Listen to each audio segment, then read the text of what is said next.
여러분 화려한 거 좋아하시죠? 싫어하시나요? 현대를 살아가는 사람들은 삶이 매우 화려해요. 특별히 이제 미국은 좀 덜하지만 한국에는 정말 블링블링블링, 예, 너무나 화려합니다. 그런데 우리들이 그것을 볼 때는 굉장히 멋있어 보이고 나한테 없는 굉장한 것을 가지고 살아가고 있는 것처럼 보입니다. 그래서 사람들은 때론 그것을 동경하며 부러워하면서 이런 말을 합니다. 부러우면 지는 거다. 누구나 한 번쯤 속으로 부러우면 지는 거다. 이런 말을 밖으로는 내뱉지 못했지만 속으로는 한 번씩 그런 말을 생각해 보시고 되새겨 보았을 줄 압니다. 이는 누군가를 부러워하면서 상대적으로 나 자신은 왜 이렇게 초라하지? 라고 느껴보셨을 거예요. 아마 여러분들도 분명히 비교의 대상이 있고 부러운 것이 있을 줄 압니다. 그런데 비교에서 오는 부러움은 사람의 마음속에 뭘 가져오냐면 탐심과 욕심을 가져온다는 거죠. 부러운 것 자체가 결국 우리 안에 내가 갖지 못한 것을 얻고자 하는 마음입니다. 그래서 탐심은 자신에게 주어진 것 이상을 탐하는 마음이라는 거죠. 이 탐심이란 말은 게으름처럼 현대인들이 별로 사용하지 않는 용어예요. 탐심이란 용어 대신 요새는 욕심이란 단어를 많이 사용합니다. 그래서 이 탐심의 시작은 바로 욕심이고 물질과 재물을 움켜쥐고 소유하려는 지나친 욕망입니다. 성경에도 지나친 탐심, 욕심 때문에 했던 인물들이 나와요. 야곱이 장자권을 탐냈죠. 또 아합은 왕임에도 불구하고 좋아 보이는 나봇의 포도원을 원했고 유다는 은 30에 스승 예수를 팔았습니다. 또한 아나니아와 삽비라는 밭의 일부를 감췄다가 일찍 죽임을 당하기도 했습니다. 그래서 성경에서 탐심은 욕심은 바로 죄라고 말합니다. 골로새서 3장 5절에 보면 성경은 탐심을 바로 우상 숭배로 정의합니다. 그럼 우리는 이 욕심을 어떻게 컨트롤하고 살 수 있을까요? 오늘 본문 말씀을 통해 여러분과 나누어 보고자 합니다. 첫째, 화려한 음식만 보지 말고 절제하라 합니다. 오늘 본문에 보면 잠언 저자는 이 높은 사람하고 식사하는 특수한 상황을 이렇게 만들었어요. 그리고 음식을 탐하는 것을 경고했습니다. 본문에서는 음식 자체를 문제 삼지는 않았어요.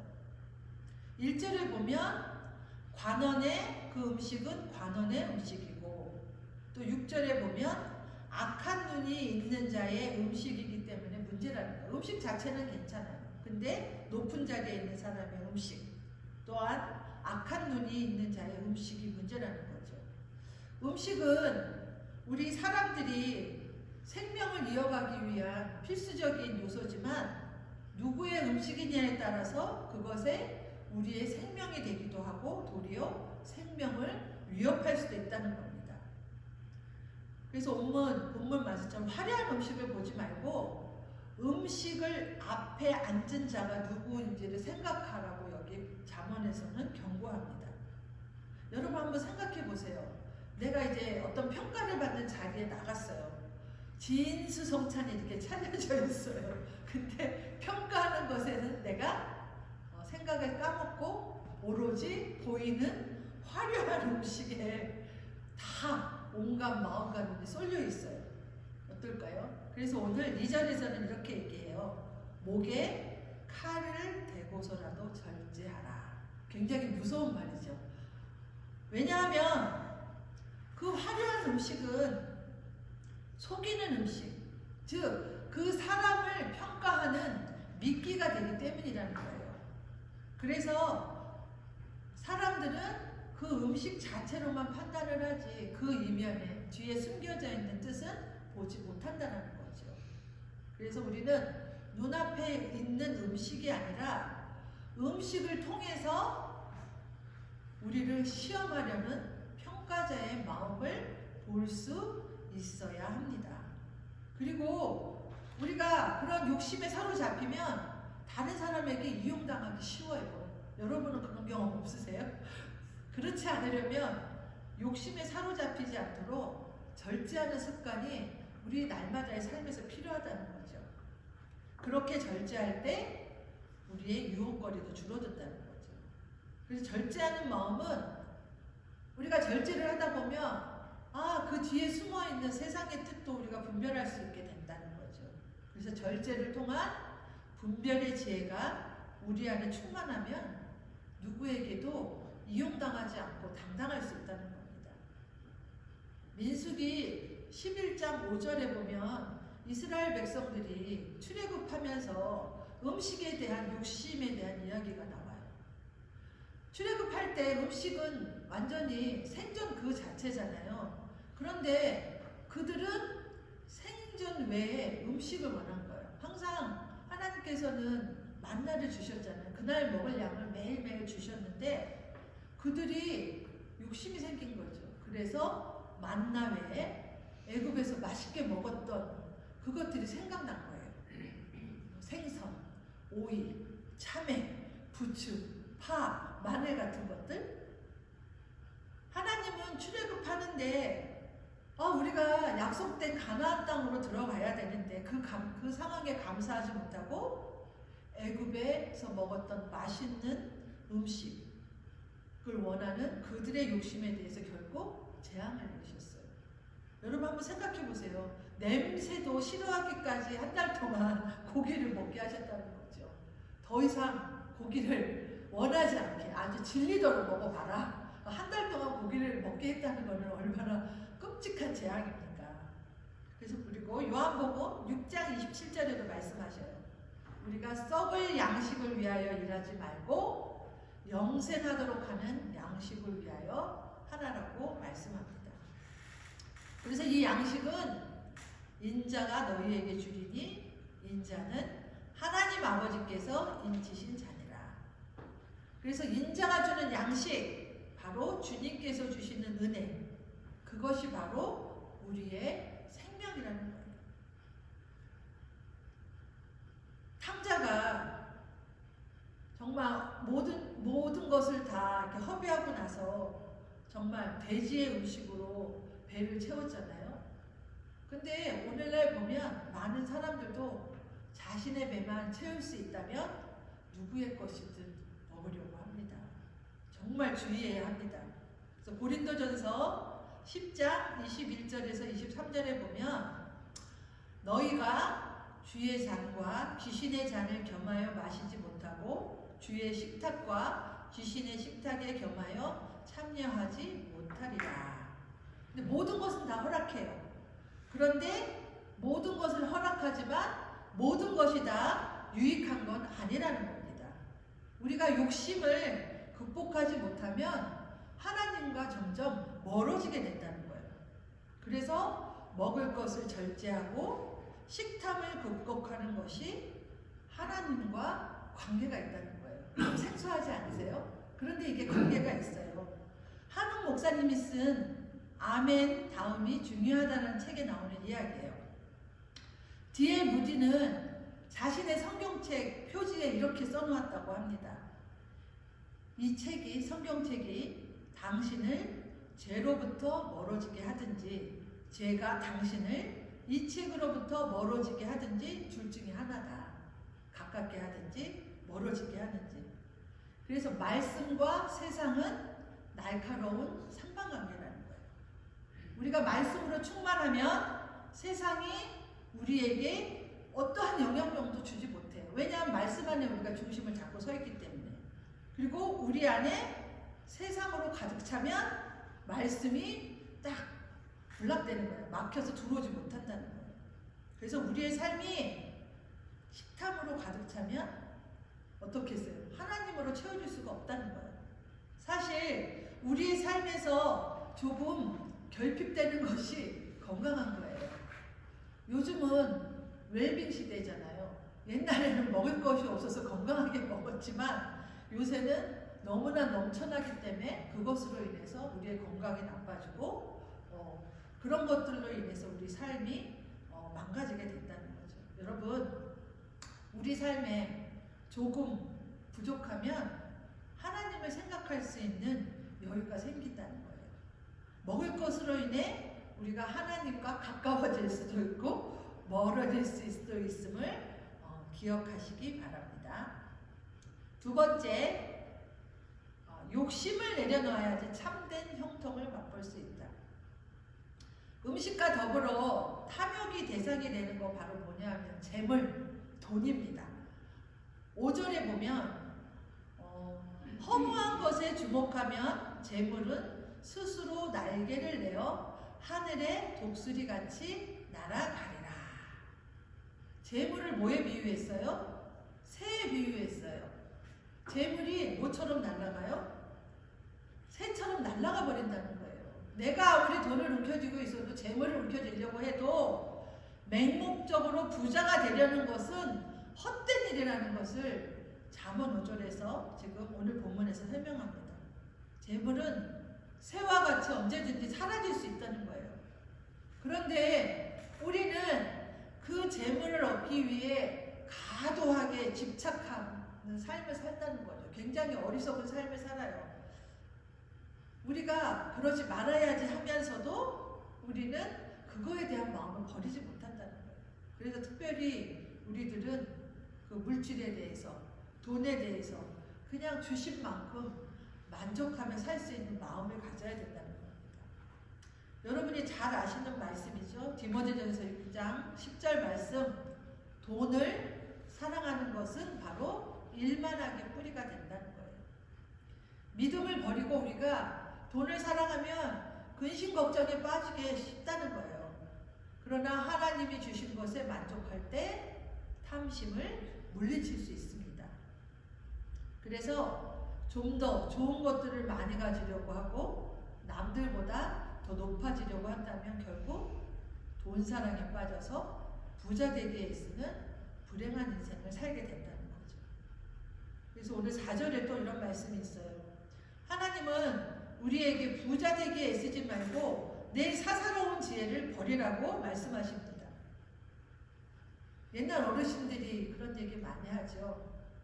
세상에 올 때 빈손으로 오고 갈 때도 빈손 들고 간다. 세상에 올 때 우리가 아무것도 가지고 오지 않았으니까 세상을 떠날 때 아무것도 가져가지 못한다는 거예요. 우리가 세상에 온 목적은 뭐예요? 부자가 되는 게 아니에요. 물론 부자로 살면 좋죠. 그렇지만 우리가 세상을 떠날 때까지 힘써야 되는 일은 돈, 물질을 축적하는 일이 아니라는 거예요. 우리가 그런 것들을 인생의 목적으로 삼으면 재물은 오늘 말씀처럼 험한 것이 되고 독수리처럼 날개를 달고 헐헐 날아가 버린다는 것을 꼭 기억하시기 바랍니다. 우리의 욕심은 타오르는 불과 같대요. 그래서 많이 가지면 가질수록 그 불길은 더 커져서 더 많은 재물을 탐하게 된다는 거예요. 그리고 그 욕심을 물리치고 돈 사랑에 빠지는 우를 범하지 않는 여러분이 되길 바랍니다. 아직도 제 안에, 여러분 안에 물질 우상주의가 자리 잡고 있으십니까? 물질의 주인은 내가 아니에요. 하나님이세요. 그래서 우리가 인생에 추구하며 살아야 되는 것은 물질이 아닌 바로 주님이 주시는 정말 참다운 평화, 기쁨, 주님께서 주시는 참다운 형통임을 기억하시며 사는 여러분이 되시길 바랍니다. 그 다음에 세 번째입니다. 탐심을 이기면 나눌 수 있는 하나님의 마음을 품게 된다는 거죠. 우리가 욕심을 이기면 자연스럽게 그것을 나눌 수 있는 마음이 들게 되죠. 왜냐하면 나한테 남으니까, 절제하고 남으니까. 그래서 음식은 자신만이 먹기 위해서 있는 것이 아니라 나누기 위해서 먹는다는 거죠. 그래서 음식을 먹는 행위 또한 나눔을 경험하는 귀한 시간인 거예요. 한 솥에서 나온 같은 음식을 여럿이 나눔으로 말미암아 함께하는 이들과 한몸 한 지체됨을 우리는 특별히 교회 안에서 경험합니다. 우리는 식사 시간을 통해서 서로의 공동체성을 확인하게 되고요. 그러면서 마주보면서 식사를 하면서 진정한 코이노이아, 교제가 일어나는 경험을 합니다. 성찬식을 통해서 우리가 경험하는 것은 예수님께서 당신의 몸을 먼저 우리에게 주셨다는 거잖아요. 그래서 성찬을 처음 시작할 때는 이렇게 보통 이렇게 브레이킹 하죠. 이렇게 딱 빵을 딱 이렇게 반으로 쪼개서 브레이킹 합니다. 왜냐하면 예수님이 당신의 몸을 내주지 않고는 아픔 없이는 생명을 주실 수 없기 때문입니다. 그래서 우리는 성찬을 뭐라 그러냐면 파티스페이션이라고 합니다. 그러니까 성찬에 참여한다고 얘기를 하죠. 보통 참으로 신기한 것은 우리가 떡을 떼는 것에 참여함으로 우리도 우리의 몸을 떼어주는 사람이 되는 것입니다. 이것이 바로 참된 성찬의 의미고 초대교회에서는 매주 이 성찬을 기념하는 것이 예배의 핵심이었다고 합니다. 뉴욕에 가면 라가디아 공항이 있어요. 이 공항은 뉴욕 시장을 지냈던 라가디아 시장을 기념하여 이름을 붙인 공항이라고 합니다. 한때 법원 판사였던 시절에 라가디아는 경제 대공황으로 미국인들이 춥고 어두운 나날을 보내던 날이었대요. 그런데 어느 추운 겨울날 상점에서 빵 한 덩이를 훔치던 할머니가 현행범으로 체포되어서 즉결심판에 회부가 되었어요. 그래서 눈물이 글썽한 노인이 말했답니다.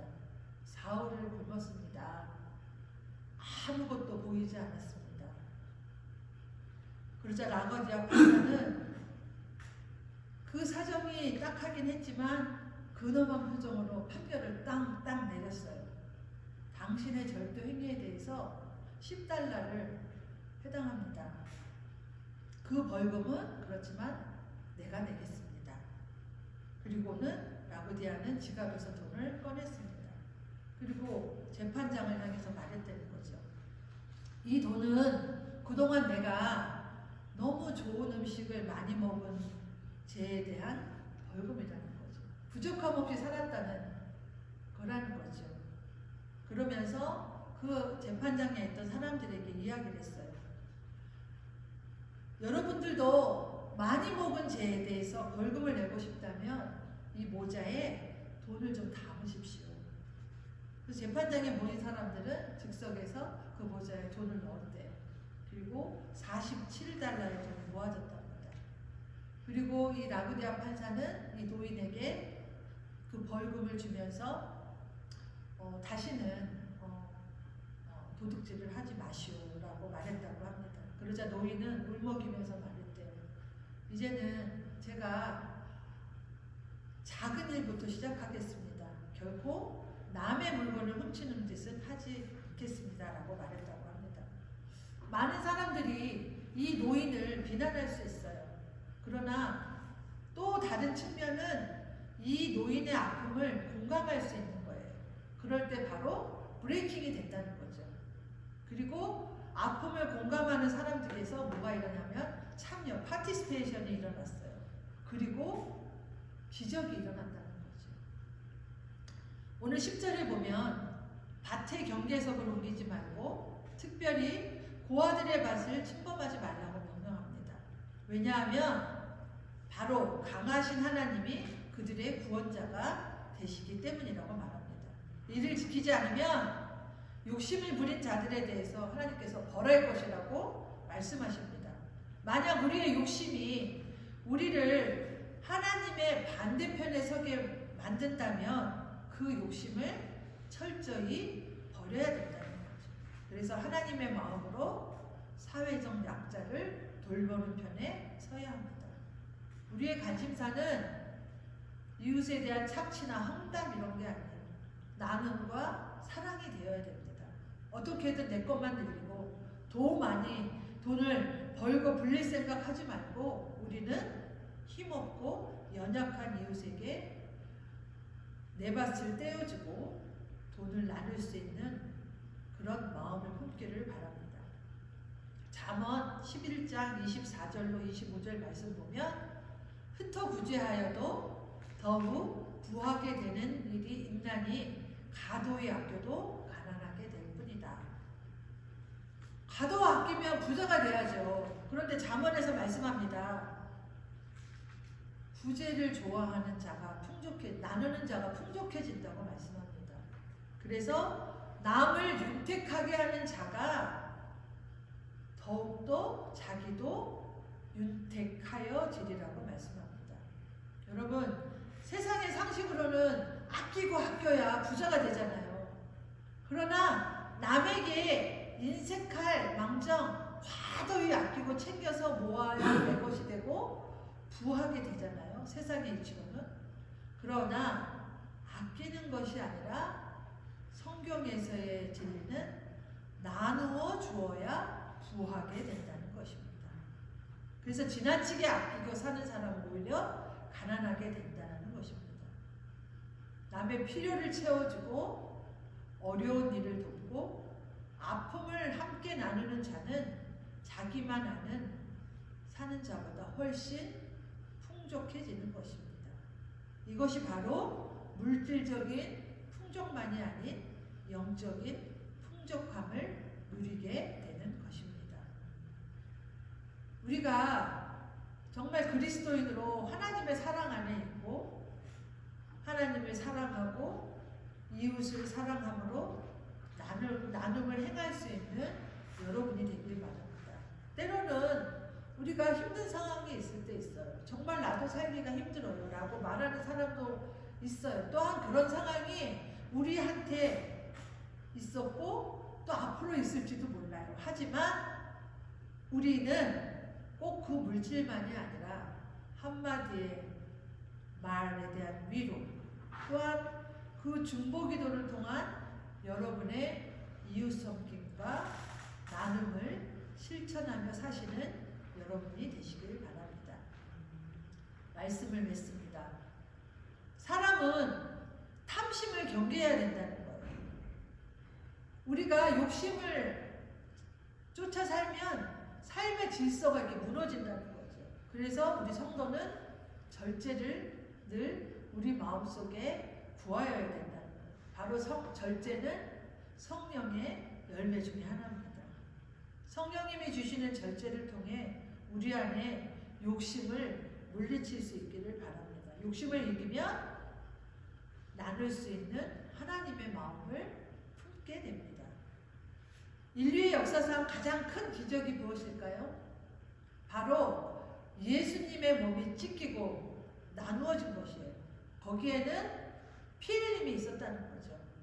그리고 예수님의 아주 큰 절규가 있었어요. 예수님이 돌아가실 때 엘리 엘리 사박다니 아버지여 어찌하여 나를 버리시나이까 하는 순간 생명이 다시 시작되었다는 거죠.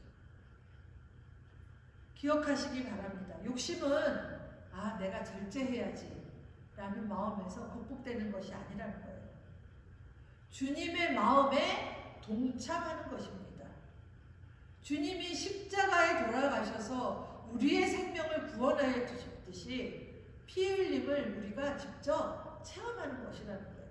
그래서 새로운 생명을 만들어내는 일을 하게 된다는 거예요. 여러분, 욕심은 죄예요, 죄. 그리고 죄의 싹은 보다 사망이라는 거예요. 죄를 이기는 것은 죄를 짓지 않으려는 마음이 아니라 우리가 선을 행하는 것이에요. 성경에서도 말씀합니다. 선을 행치 않는 것이 바로 죄라고 말씀하고 있습니다. 주님의 삶을 사는 것만이 우리의 욕심을 극복할 수 있는 최선의 방법임을 기억하시기 바랍니다.